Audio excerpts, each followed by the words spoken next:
Bom dia, pessoal, a paz do Senhor Jesus. Estamos tomando um chimarrão, nos preparando para viajar para o Paraguai. E acordamos 5 horas da manhã, tá bem friozinho aqui no Rio Grande do Sul. Bom dia, pessoal. Agora já deve ser 6 horas, mais ou menos. E a gente vai tentar pegar a primeira balsa no Porto de Veracruz. Às 8 horas é a primeira balsa. Então, nós vamos de Porto Veracruz para Foz do Iguaçu, de Foz do Iguaçu para Paraguai, e do Paraguai nós vamos voltar para o Brasil, no estado do Paraná. Vamos visitar alguns parentes lá. Então, nos acompanhe nessa viagem. Saindo da cidade de Santo Cristo. Saímos da cidade de Santo Cristo e pegamos a BR-472. A BR-472 começa na cidade de Frederico Westphalen e vai até a Barra do Quaraí, no estado do Rio Grande do Sul. A rodovia percorre a fronteira com a Argentina até atingir a fronteira Brasil-Argentina-Uruguai. Quando chegamos na comunidade da Vila Bom Princípio Alto, ao invés de seguirmos pela 472, pegamos a RS 575, que se inicia neste ponto e termina em Porto Veracruz. Nesse trajeto, tivemos que redobrar a atenção. Por se aproximar do rio Uruguai, o terreno ficava sempre mais íngreme e sinuoso. E também, por ser inverno, estava fazendo 5 graus e havia muita neblina. Levamos cerca de meia hora para percorrer esse trajeto de 31 quilômetros. A cidade de Porto Veracruz, onde nós vamos pegar a balsa que vai atravessar para o lado argentino, ela tem cerca de 1.415 habitantes. Essa cidade faz limite com Alecrim, Santo Cristo, Porto Lucena e Panambi, na Argentina. E um fato interessante dessa cidade é que ela foi palco da Batalha de Barrobé, confronto entre índios e bandeirantes paulistas, uma importante batalha fluvial na história do Brasil e da Argentina, pois evitou que a região compreendida entre os rios Uruguai e Paraná, que atualmente pertence à Argentina, se tornasse território brasileiro.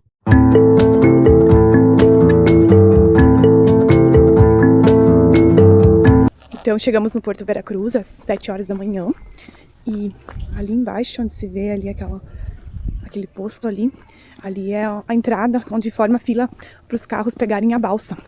E naquele posto lá, naquela casa que aparece ali, é onde a gente precisa fazer a carta verde para fazer a travessia. Nós somos o segundo carro que chegou, tá bem tranquilo hoje, mas tem dias que essa fila vai lá por cima e dobra toda aquela rua. A carta verde é um seguro de responsabilidade civil obrigatório para veículos de passeio que circulam em países do Mercosul, como a Argentina, sendo essencial para cobrir danos materiais e corporais causados a terceiros em acidentes de trânsito. A cobertura não abrange o condutor, passageiros ou o próprio veículo, e sua apresentação é exigida na fronteira para evitar multas, apreensão do veículo e impedimento de entrada. Você pode contratar o seguro de forma online ou através de um corretor e o preço varia conforme o período da viagem. E existe também a possibilidade de contratar um seguro internacional do veículo, que aí também cobre essa carta verde, vai estar tudo incluído. No nosso caso, contratamos o seguro para 15 dias, foi feito ali mesmo, num ponto de atendimento antes da balsa. Neste mesmo lugar que fizemos a carta verde, também trocamos o nosso dinheiro em real para pesos argentinos.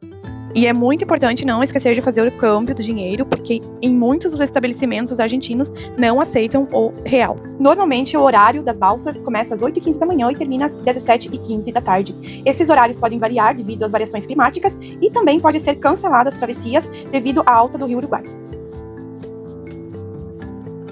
Acabei de fazer a carta verde, ela custou R$70. E paguei a balsa, que custou R$40. Deixa eu passar uma informação bem importante aqui, que na nossa região foi divulgada uma notícia que seria cobrado um seguro saúde para cada pessoa, mais ou menos um valor de R$70, um seguro saúde para passar pela Argentina.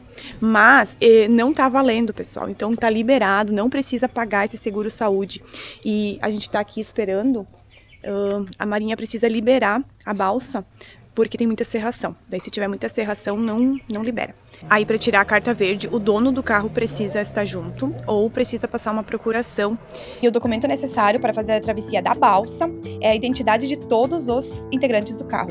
Eles não aceitam CPF nem carteira de motorista e a identidade precisa estar dentro do prazo de validade. Então, pessoal, nesse dia atrasou bastante a travessia por causa dessa serração e o critério que a Marinha usa para a liberação é que o capitão enxergue do outro lado da margem do rio. Essa balsa recebe o nome de Barca Tafarel. Teve esse nome devido ao seu proprietário, um empresário chamado Tafarel. A travessia é feita através do rio Uruguai, que nasce na Serra Geral, no sul do Brasil, pela confluência dos rios Canoas e Pelota, desaguando no estuário do Rio da Prata. O nome do rio significa Rio dos Uruguás, um tipo de caracol de água doce. Ele tem aproximadamente 1.770 quilômetros de extensão e ele forma a fronteira entre o Brasil e a Argentina e depois entre a Argentina e o Uruguai. Nesse dia, o rio estava bem sujo, bem escuro, por causa das muitas chuvas que estavam acontecendo na região.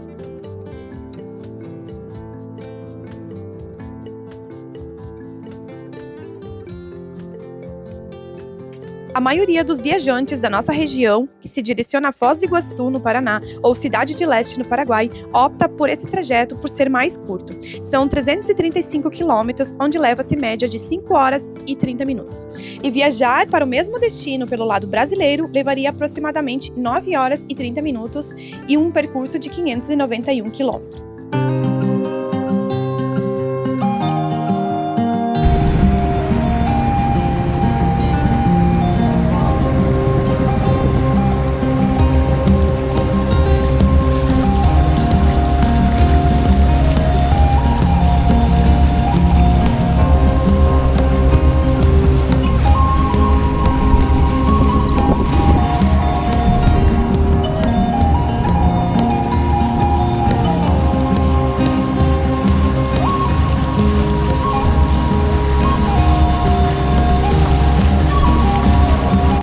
Começamos a travessia então às 9h50, o céu já está limpando e são 1.200 metros até o próximo porto, que fica na cidade de Panambi, na Argentina.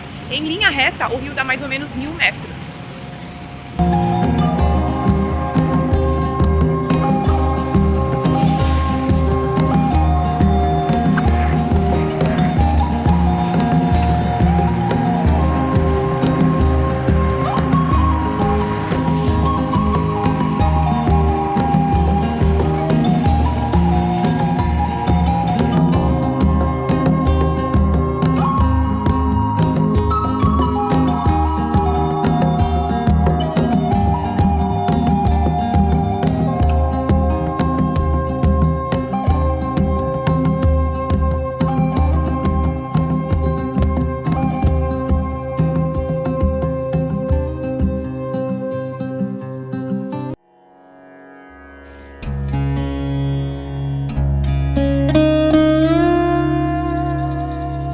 Agora já é outro dia, dormimos em Foz do Iguaçu e bem cedinho fomos conhecer alguns pontos turísticos da cidade. O trânsito é muito bom de dirigir nessa cidade, bem organizado.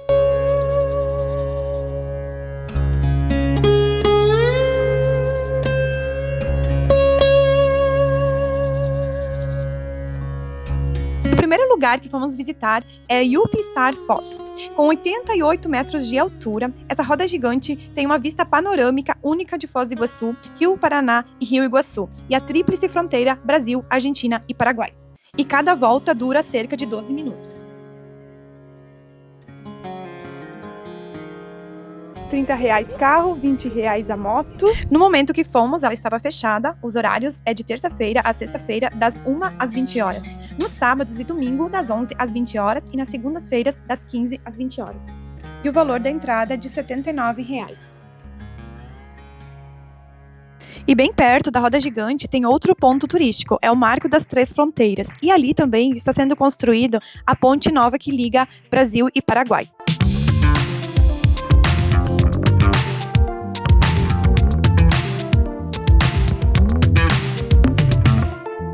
Atrás dessa porta verde aqui é a entrada do Marco das Três Fronteiras. Ele é todo rodeado por um muro. Ali atrás fica a nova ponte, a ponte que vai liga Paraguai e Brasil. A princípio ela vai ser para passagem de caminhões.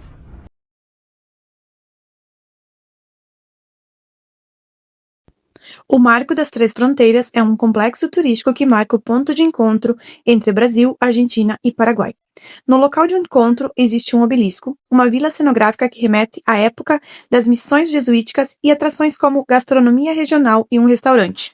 Acontecem ali também apresentações de dança, música e espetáculos noturnos, com luzes e fontes de água que contam a história dos três países. O local oferece uma vista privilegiada da confluência dos rios Iguaçu e Paraná, onde se encontram as fronteiras dos três países.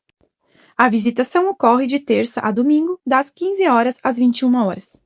Moradores de Foz do Iguaçu podem ter entrada gratuita mediante a apresentação de documentos na bilheteria no centro de visitantes. E para os demais visitantes, o ingresso gira em torno de R$55.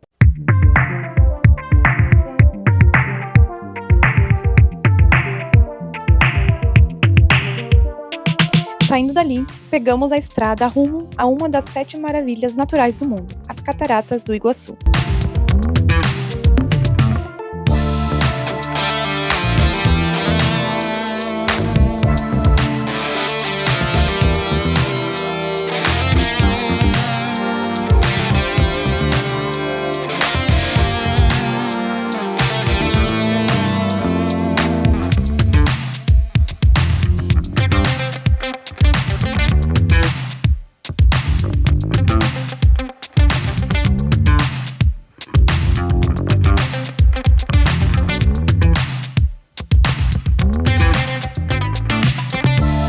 Esse aqui é o estacionamento do parque mesmo. Ele custa R$60.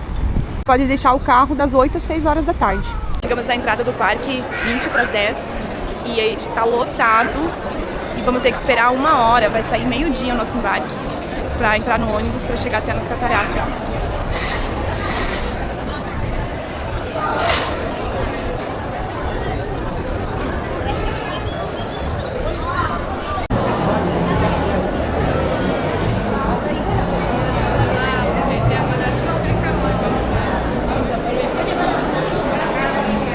O Parque Nacional do Iguaçu fica a 15 quilômetros do centro de Foz do Iguaçu e apenas 13,5 quilômetros do aeroporto. Nesse trajeto também pode-se visitar o Parque das Águas. Entrando no parque, há alguns ônibus internos que estão inclusos no valor de ingresso e levam os visitantes da entrada até a parada das trilhas das cataratas. Tem 2 opções de ônibus, todo fechado e o panorâmico. Não é permitido entrar com o próprio carro. Ao longo do percurso, é possível descer e subir no ônibus quantas vezes quiser. Esse percurso também pode ser feito a pé ou de bicicleta ou até mesmo uma trilha por dentro da mata.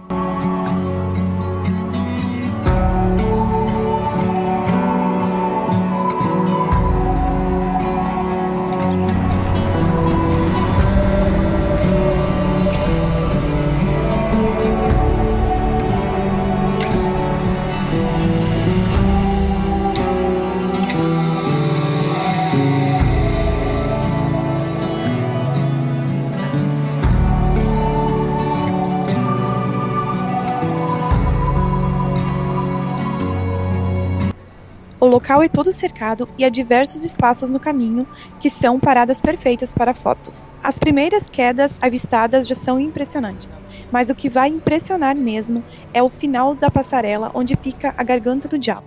E os coatis estavam por toda parte se alimentando dos restos de comida que os visitantes deixavam cair. Além desse passeio que é feito a pé pelas passarelas, pode ser feito também o passeio de barco ou de helicóptero, esses 2 últimos pagos separadamente.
No final do circuito está a passarela que fica sobre as águas na queda da Garganta do Diabo.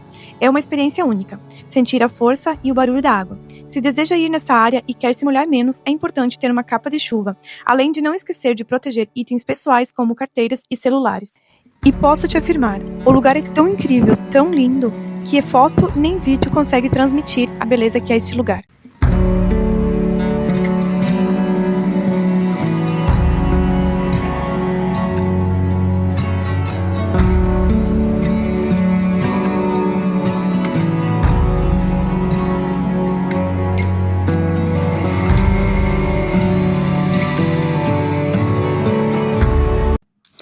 para voltar ao estacionamento, tivemos que enfrentar outra fila para fazer o embarque no ônibus.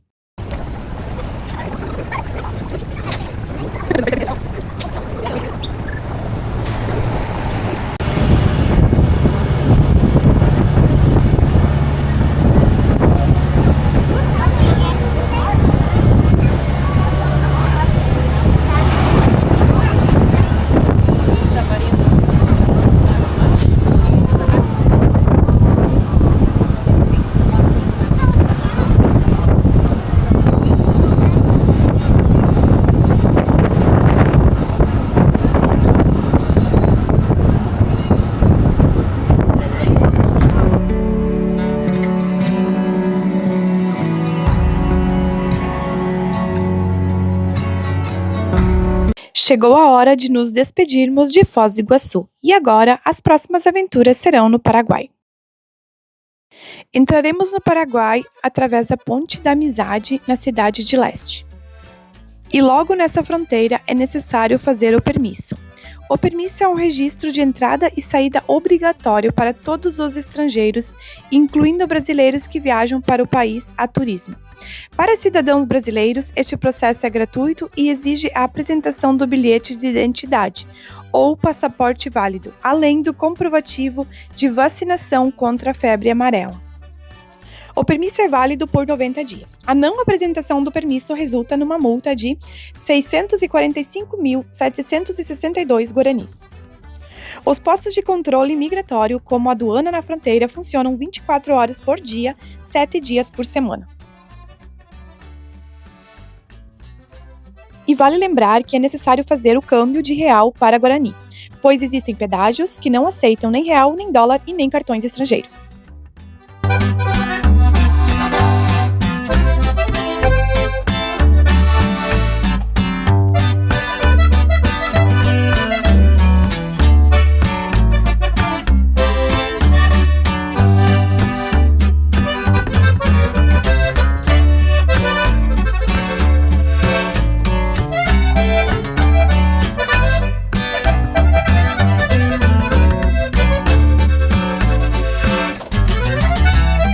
Depois que saímos da cidade de Leste, nos direcionamos à cidade de Santa Rita. A maioria dos habitantes, 80% da localidade, é composta de brasiguaios, ou seja, brasileiros que migraram para o Paraguai durante a expansão da fronteira agrícola. Inclusive, muitos santo-cristenses migraram para essa região. E se você for para essa região, não deixe de provar a chipa, uma iguaria tradicional da culinária paraguaia. Também fomos conhecer a cidade de Irunha. E no caminho passamos por um trajeto chamado Caminho das Árvores, bem legal.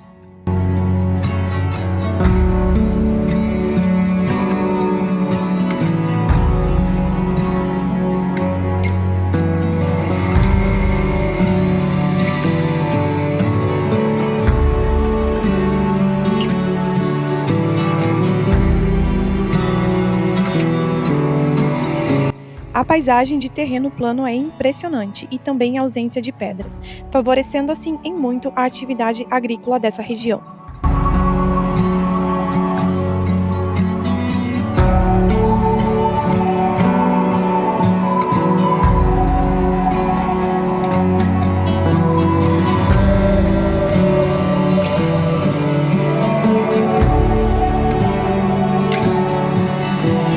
Chegamos no distrito de Irunha, onde acontece a arrancada de tratores. É um evento de grande porte que celebra o automobilismo com tratores modificados para velocidade, competições e acrobacias, acontecendo no Autódromo de Irunha. O evento, também conhecido como a capital da adrenalina, combina a corrida de tratores com outras atrações como a expofeira e a tradicional Cerdo al Espiedo.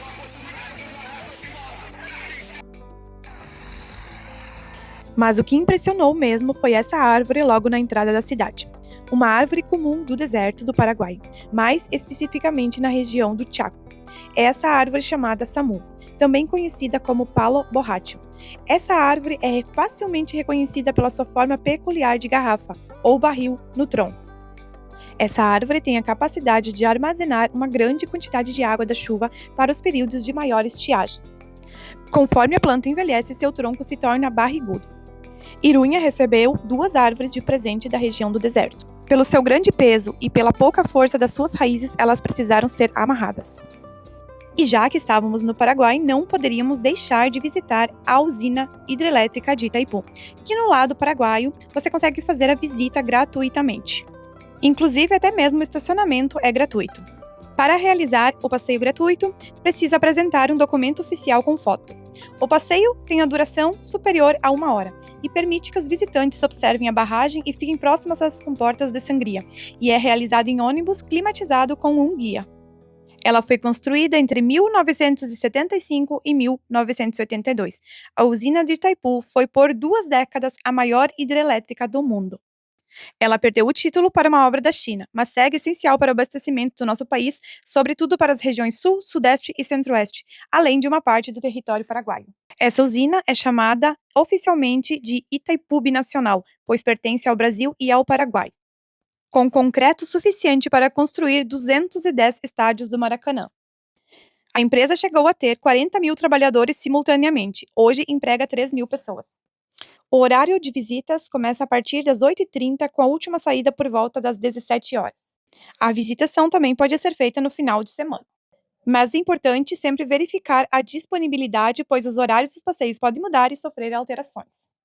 Logo após entrar pela central do visitante e apresentar o documento com foto, nós somos direcionados a uma sala de cinema, onde passa um vídeo explicando e mostrando tudo sobre a Itaipu Binacional.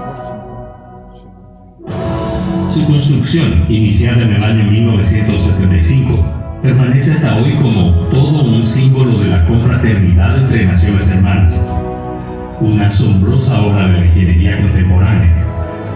E logo após assistirmos o vídeo, fomos encaminhados para uma van que nos levou para fazer o passeio.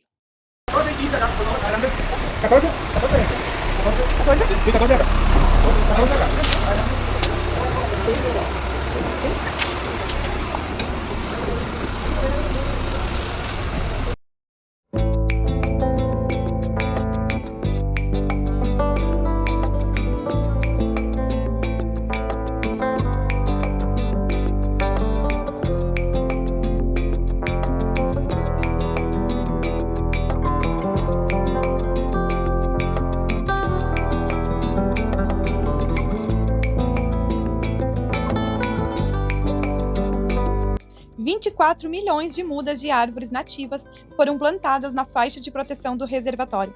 Foi o maior reflorestamento do gênero feito no mundo. Em um só dia, 14 de novembro de 1978, Itaipu bateu um recorde sul-americano durante a concretagem da barragem, quando foram lançados na obra 7.207 metros cúbicos de concreto, equivalente a um prédio de 10 andares a cada hora, ou 24 edifícios no mesmo dia. A quantidade de ferro e aço usada possibilitaria a construção de 380 torres Eiffel.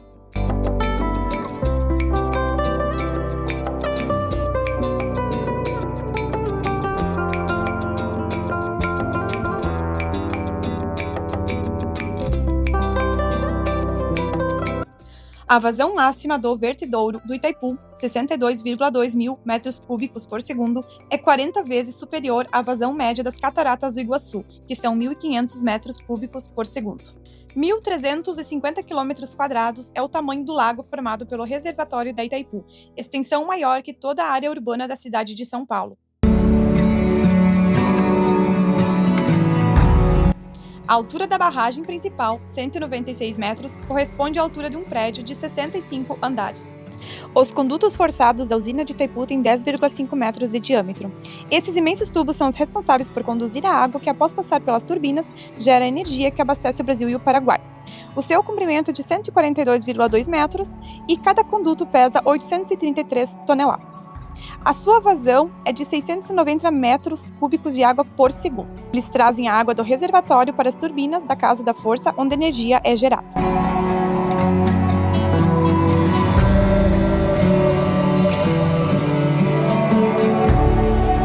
E no final dessa viagem, eu posso dizer que Deus nos acompanhou em todo o caminho. Foi muito emocionante ver as cataratas do Iguaçu, escutar aquele barulho e lembrar de um versículo bíblico que diz que a voz de Deus é igual ao som de muitas águas.